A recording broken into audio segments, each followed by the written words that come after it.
Para sa Counsel for the Defense, Mr. Presiding Officer,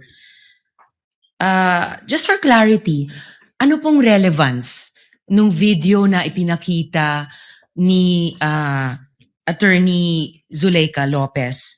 Sinasabi po ba ng depensa na yung mga alleged threats o alleged incitements ni VP Duterte ay prompted nung detention ni Attorney Lopez?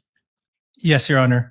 There was a systematic oppression made by the House of Representatives dating back from their even before their mini trial, Your Honor. The committee headed by Representative Joel Chua began investigating the Vice President and her people, even when Attorney Zuleika Lopez was being interviewed by the House Committee of Quadcom Committee, Your Honor. Even if she was answering the questions faithfully and to the best of her ability, she was cited in contempt, detained. Her lawyer was not allowed. Her lawyer was not allowed to be with her when they were trying to detain her in the Women's Correctional Facility, Your Honor.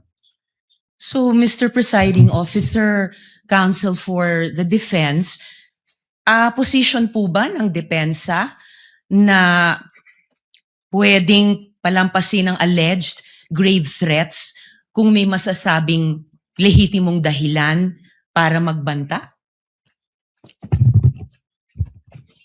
Your Honor, that is not the point. No. Mr. Presiding Officer, I am making a point through my question and I am asking the good counsel for the defense dahil sinabi nila there was a systematic oppression that yes, yan po ang nag-prompt nung alleged grave threats and alleged incitements ng Vice President na prompt po ng detention ni Attorney Lopez na kanyang inilarawan sa ipinakitang video kanina.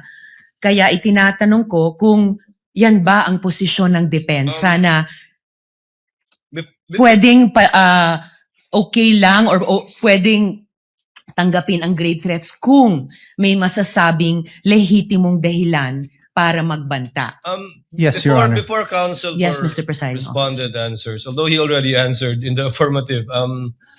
No, Your Honor. I was just referring to before. Would like to remind the senator judges to be cautious in making counsels for either party make conclusions of law and fact instead of presenting evidence through a witness they will present or through direct, cross, redirect, or recross. Because if he answers Senator Judge Ontiveros, that would effectively place on record a conclusion of fact and law, not drawn from a witness, which they can very well do so during their closing remarks.